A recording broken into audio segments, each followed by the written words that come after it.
Hello, everyone, and welcome to New York.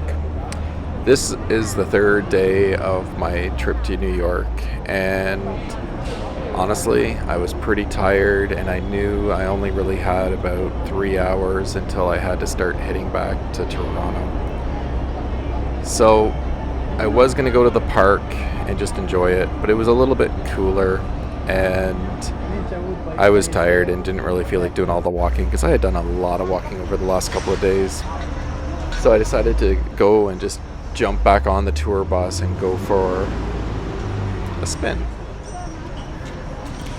As this making videos and putting them on YouTube for this personal account is a little bit new to me, I had the bright idea of going to the park and having a beautiful background and just starting to do a little bit of the storytelling that I'm doing now, but I was going to be on camera and have just a beautiful background and a set, so to speak, behind me.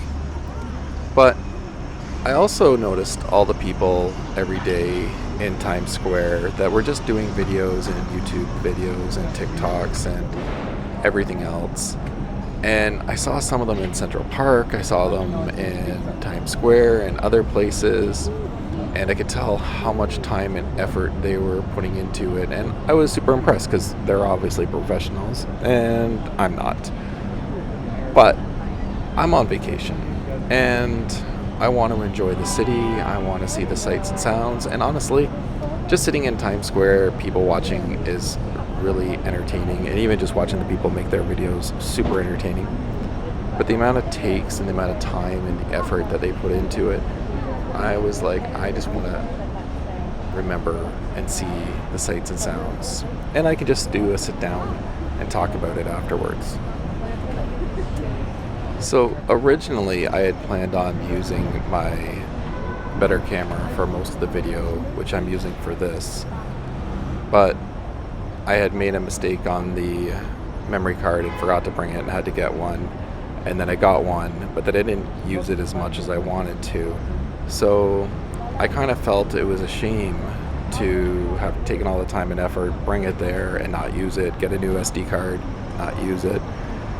So on my last trip, I just decided I'm going to film the bus ride, and then I can talk over top of it, which is kind of similar to a lot of the videos you see where they'll put like just random stuff in behind that has nothing to do with stories, and they'll just tell stories about, people's different relationships. They'll tell stories about, different, criminals, or tell stories about just silly things people have done. And I was kind of thinking, hey, the background in New York is a beautiful thing to see, and it's forever changing. So while I kind of ramble on and tell my stories, hey, have a peek at New York on this day, which happened to be November 8th, 2024. So it was a nice day. A little bit chilly, but it was a nice day. I actually had planned on shooting this camera scene on the bus the night before. I had finished going for a bit of a tour, and I had gone down to Chinatown and walked all over some different spots, and then I took this exact same bus back because once you have the pass you can jump on and off it, and I happened to get a 2-day pass. The guy gave me a deal. If you ask around, there's always someone that's going to give you a deal, and I got the extra day, which I didn't necessarily need, but I wanted the night package so I could basically do exactly what I did here but at nighttime. But by the time I got back and had supper, it was definitely getting chilly, and I was just tired from a long day. So my plan of filming this exact same scene at nighttime fell by the wayside because it was just way too cold, and I had already kind of decided that I was going to do this, so I'm just repurposing it. Not to mention, I had to do that tour and be back in Times Square by 9 o'clock because I had tickets to a comedy show, which was spectacular. And all of this just kind of reminds me of previous trips I've taken to New York, including a comedy show, which was my favorite comedy show I have ever seen. So I definitely wanted to go to another comedy show, which The entire trip kind of gets you thinking about past experiences, past times, and I thought I would share that with you. The very first time I came to New York was in 2008. Yankee Stadium was closing. I don't like the Yankees, but I'm a big baseball fan. I love baseball. I never really traveled too much to games, but as a baseball lover and someone that loves the history of baseball and at different times had looked up and studied some different things on baseball, you can't not value Yankee Stadium. And they were going to tear it down and build a new one. And I was like, this is the year I'm going to go to New York and see Yankee Stadium. As a true fan of baseball, I have to see Yankee Stadium. So I called a friend, made arrangements, and we embarked on our trip to New York to see the Blue Jays versus the Yankees. So the night before the game I was going to go to with my friend, we decided to leave after work, and we knew we were only going to drive part way because it's an 8.5 hour drive, and we weren't going to make it the entire night. So we decided to drive from Toronto to Syracuse, stay in Syracuse. We found a very cheap, very cheap motel. It had a stove that randomly just came on. It had leaking water all over.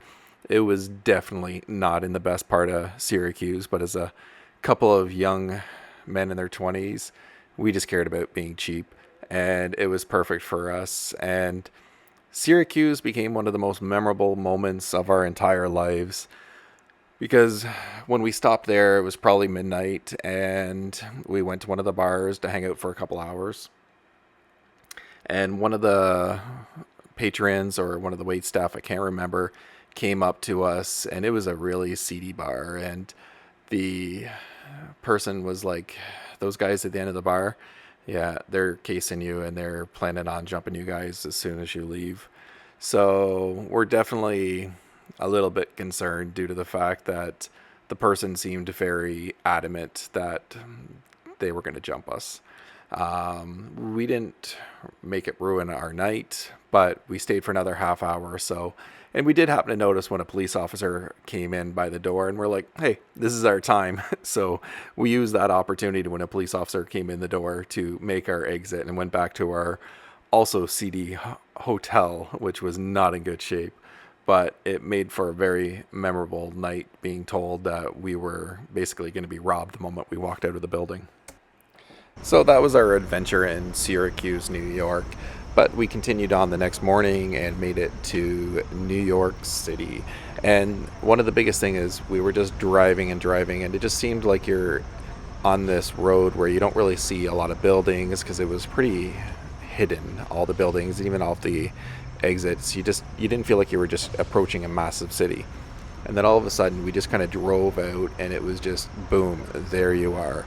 And it'll be the New Jersey side, I'm pretty sure, that we came out on, and we could see, and then we carried our way in, and you could see the high rises of New York and Manhattan all in the distance. But it was just absolutely beautiful and just amazing and overwhelming, coming from absolutely nothing that we've been driving in for hours to boom, you're in the heart of the city. So it was so exciting to finally get to a Blue Jays New York Yankees game in New York. We had an absolutely fantastic time. We enjoyed it so much. And again, we're young guys in their 20s. So we decided to ask some young men that we met in New York where the best place to go hang out in New York was. And they gave us some directions. Keep in mind, this is before everyone had GPS on their cell phones and could just Google everything. And data was insane. You couldn't get that down in the States on your cell phone at the time. So, we did the old-fashioned thing of talking to people. And anyways, these guys gave us directions to this bar, and we embarked after the Blue Jays game, and we went to this bar. Keep in mind, it's pretty dark at night at this point, and we're driving down the road, and all of a sudden, we kind of notice everything changed around us. And my buddy says to me, do you think we're in Harlem? And I'm like, I don't know. I see Harlem Hospital Center, and we're on Malcolm X Boulevard. We might just be in Harlem. Keep in mind, we're both young, open minded men that have no issue with that. But all we knew about Harlem is what we saw from the movies, TV shows, and obviously music videos. It did not deter us, so we continued on. So we made it to the club in which we were headed to. And after a little while, and my buddy had had some drinks because he's a drinker and I'm not, we happened to go to the men's room and we noticed the urinals were extremely high up in the air. And keep in mind, I'm 6 foot tall. I actually couldn't even reach them. They were so tall. And we were kind of joking around and still joke to this day that that might have been the way in Harlem to keep white guys out if they can't reach the urinal, which we thought was kind of funny. And I know I'm being a little bit leading into stereotypes, but again, this is the early 2000s and it was pretty funny. But even with those stereotypes at the time, certain things just don't age well.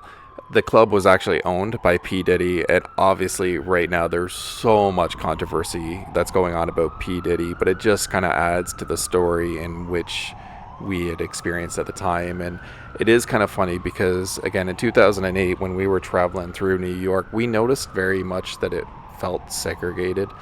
And you would be in an area that was so white, and then you would literally hit Chinatown. It was obviously very Asian, and obviously same with the black African American communities. It would hit you like a wall, which we weren't used to because Toronto is very multicultural. Now there is some areas where there's definite differences, but we weren't quite used to it just being like, boom, there's a complete divide. I will say, on my more recent trips, I don't feel like the divide is there to the extent it used to be. Anyways, back to the story. We kind of looked in retrospect that when we were at Yankee Stadium, it was as white could be. There was really no culture there at the time. It was white. And we literally made friends with the security guards, which were all African American black men. And it's kind of not surprising that they all sent us to Harlem, to the best club at the time. And honestly, we had a great time. We actually went back the next night because it was a fantastic time. And they were right. So the next day, before the final game that we were going to go see, we basically toured New York. We went and saw the sights. And it is kind of funny because when you're in a different area that you don't know, we were misreading street signs the entire 2 or 3 days we were there. We saw all these signs for parking and you had to pay, so we just kept paying. And on the very final day at the Empire State Building, we got a ticket, and the guy was giving us the ticket right as we were leaving. And I went up to him. I'm like, hey, it says I still have 4 minutes. What's up? And he's like, yeah, if it's in black, that means commercial, and you're not allowed to park there. And I'm like, but it doesn't say anything on that sign about being commercial. And he's like, you're supposed to know that. And I'm like, oh, okay. And he's like, do you want me to hand it to you or mail it to you? And I knew he was giving me an opportunity to get out of it. I just didn't know what the right answer was. So I asked him to hand it to me. And anyways, that ticket went away. I was a little disappointed. During this bus tour, they have some audio that you can listen to. And it mentioned the hours of the Empire State Building. And when me and Jason had gone to the Empire State Building in 2008, it was under renovation. So when you walked in, it was just full of wood, and you really couldn't see a lot of the entrance, and you basically shuttled to the elevator to go up to the top. And then once you were at the top, it was beautiful. But we really didn't get to see any of the building. We just basically elevator and then the top, which I know you go to see the top, but I was thinking going back. But on this bus tour, it had the hours, and it's saying about it was open late, and it gave certain hours. I can't remember. It was like 12 or 1 o'clock a.m. obviously. And I decided I was going to go see it because I thought it would be neat to go up to the top again during the evening when it was all dark and see all of New York lit up. So when I was going to Winter Village in the evening to see that lit up, I was going to stop off and go up, and to my surprise, it was closed at 10 p.m., which was not what the bus tour had said. So I was a little disappointed because I thought about going back to see it, hopefully in its prime, not being renovated. So the final game that we went to for the Blue Jays Yankees was actually pretty exciting. It was a little on the heartbreaking side due to the fact that the Jays lost, but it was also super exciting due to the fact that Jason Giambi at the time, hit a home run to win the game for the Yankees, and that home run landed in the person's lap, basically right in front of me. I didn't have a chance at it. It was clearly 100% to him, but at the time, Blue Jays fans didn't travel to games like they do now. I stood out in Yankee Stadium because the Blue Jays had a Flashback Fridays jersey. Flashback Fridays, everything really. And I was wearing this powder blue jersey, and the game winning hit happened right in front of me, and it was all over ESPN, all the sports channels in Canada, Sportsnet and TSN, and it was pretty cool seeing yourself on TV for an entire week. And that was the first experience I really ever had of being on TV at a road game, and that was pretty cool to me. The only other note that I have of being at that game, it was pretty neat when you came up to the stadium because you could see both the new and the old stadium, because the new stadium was being built, and from the outside it looked like it was pretty close at that time, so you got to see basically both stadiums. That, and one of the things my grandmother taught me when it comes to food, when you're traveling, if there's no crowd, it means it's not good. If there's a crowd, it means it's good. We went to this deli that was just in the Bronx down the road from Yankee Stadium, and I literally had the best Reuben sandwich I've ever had in my entire life. And I definitely will say the two best deli sandwiches I've ever had in my life were both in New York. The other one was on another trip years later, but absolutely it was worth the line that me and Jason stayed in to get that Reuben. It was incredible.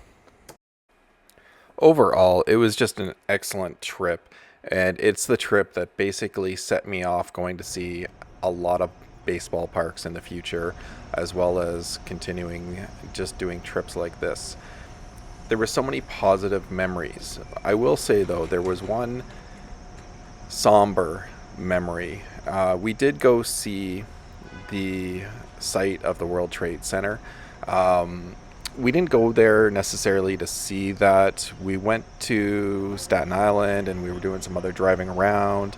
I think we went to see the Ghostbusters building, and we just kept driving and driving and driving, and we ended up there. And we went and had a look, and it was all boarded off on the ground and stuff like that. And there was a little plaque that you could see. It was dinner time, and there was a McDonald's. We didn't realize this when we went to the McDonald's, but the McDonald's was up a floor, and you could actually see right into the hole of the World Trade Center. Now, they were still cleaning it out, and it was just insane to think about the tragedy and everything that had happened there on that spot, and to be able to see right down in the hole where the building used to be. I know you can see the monument and everything now, but there's just something that's more unsettling seeing that hole, as they were still working on digging out the debris and getting rid of the old foundation of the old building. It was pretty somber. And that basically concludes the original trip that I made to New York City. We drove around and saw so many sights, but we didn't necessarily get out and do the buildings besides the Empire State Building or, you know, Lady Liberty. We just kind of went and looked at everything versus touring everything, and it was great. We had a wonderful time, which leads me into my second trip.